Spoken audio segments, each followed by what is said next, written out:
ભક્તોની પરીક્ષા થાય છે, સંતોની પરીક્ષા થાય છે, જેને માળાવી પહેરીને એની બહુ પરીક્ષા થઈ છે. અને પરીક્ષા થયા પછી ભગવાન સીબી રાજાએ જેથી જાંગને કાપી તેથી મળ્યો ભગવાન. મેરામણ માજા મેલે પણ છેલ્લું સત નો સુખે. સાંભળજો, મને પાલુભાઈ કહેતા પરીક્ષા એની થાય છે યાર. અને પરીક્ષા થાય ને યાદ ભગવાન આવ્યો છે.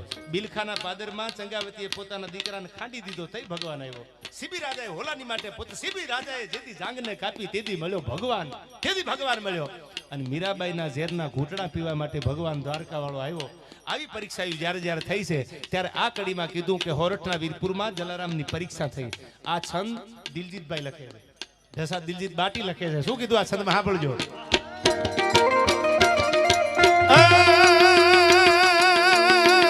ચાલી જાણ તારા ઝૂંપડે જલારામ તારા ઝૂંપડે રોગી બનીને આવ્યો. વીરબાઈ માગ્યા દાન માગીન તપસ્વીને ત્યાગ્યો. વીરબાઈ માગ્યા દાન માગીન તપસ્વીને ત્યાગ્યો. ભગવાન ભાગ્યા ભગત થી બોટપ બારો ભાર છે. ધન ધન વિભુ ધન ધન ભૂમિ વીરપુર ની જ્યાં સંત તો જલિયાર છે, જ્યાં સંત તો જલારામ છે.